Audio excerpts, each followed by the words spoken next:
Montel Williams joins us right now. Montel, we just had a very passionate position here taken by Ron Reagan against the Trump guy, Boris Epstein.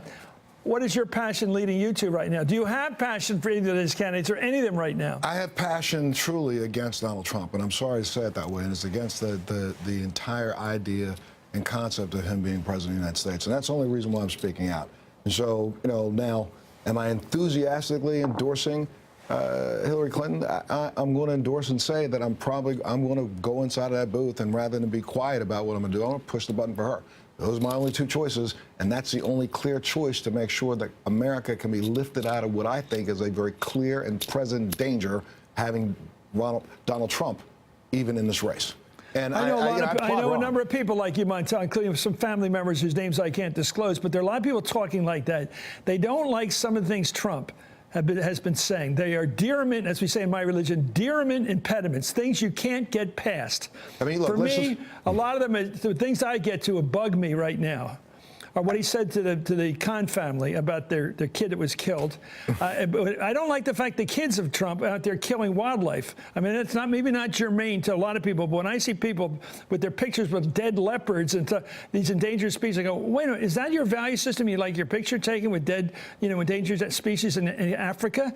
Those things, talking about some of the things that, well, what were yours? What were your dearment impediments to ever voting for Trump? You've nailed several of them, but I got to tell you, the last two, the Khan family debacle, when he had the nerve, the absolute nerve, to disparage and vilify a family, a Gold Star family, and to intimate some way, shape, or form they're undeserving of that status because they happen to be Muslim, when he and none of his lineage is put on a uniform to defend this country, but he very quickly talks about how fast he's willing to send more boys off to die. And then we hear, oh, there's issues with the VA, but he has zero plan whatsoever. And at least Hillary is acknowledging several things that are clearly different from the way Donald thinks. And so, therefore, maybe some of the things I kind of agree with, some things I don't. Look, and most people don't know this. When I was on active duty in the military, I was a special duty intelligence officer, a cryptologic officer. I spent the majority of my time stationed at the National Security Agency when I wasn't at sea, either deployed in the submarine or deployed on the surface of the ocean, working in cryptologic special duty intelligence. I had some of the highest clearances this country has, and I feel very responsible even now to not even discuss what I did on active duty, and I hardly ever do.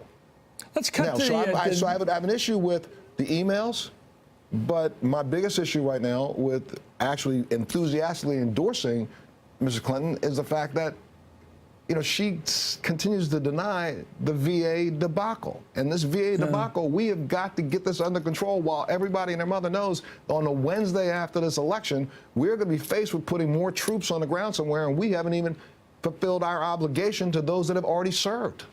Let's talk about the two ways you look at a president. We've had some presidents who may have not been the most exciting, but they've been good people to hold the office for a brief period of time. Jerry Ford, for example, he came in under a weird circumstance, being appointed vice president by Nixon, Nixon getting pushed out of office. He came in, he served us, I thought, honorably, although maybe not in a direction a lot of us would have thought would be helpful.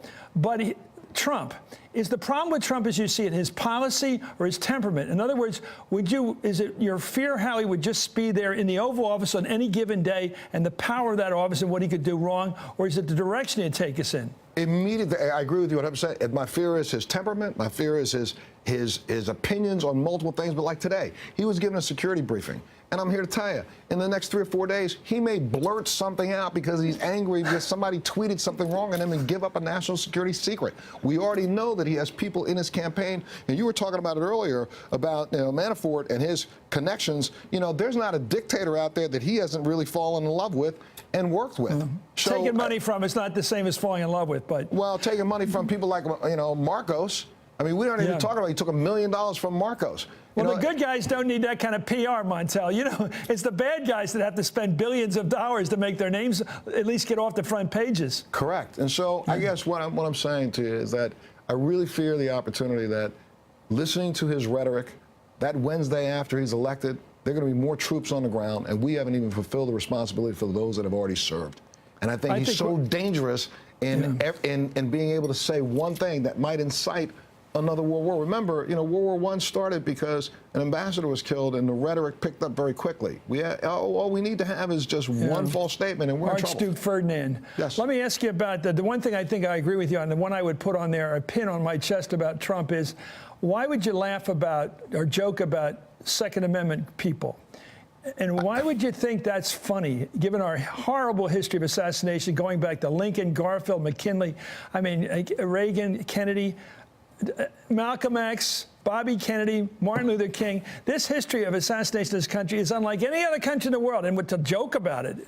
And the reason why he will do that, if you remember about a week and a half ago, 2 weeks ago, his ghostwriter came on and was making the rounds and speaking to everybody. But the one thing that stood out in his conversation to me, and I think, I don't know if it was on MSNBC when he said it, he said, when I interviewed Donald Trump, the one thing he was so proud of, he said, I'm the same person I was when I was 8 years old. Well, guess what? That's exactly what you were seeing right now. An 8-year-old. Why? One who doesn't want to learn anything, thinks they know everything, throws temper tantrums at the drop of a dime, literally won't even bother doing their homework unless you stay on top of them. Donald Trump is the same 8-year-old he was when he wrote his book that he is today. It's like the kid in the back seat saying, the sister just made a face at me. Somebody just made a face at me. She's on my side. Right. Kids like that shouldn't be driving the car. Thank you so much, Montel Williams, for coming on and giving us your vote. Thanks, Chris. Telling us your vote.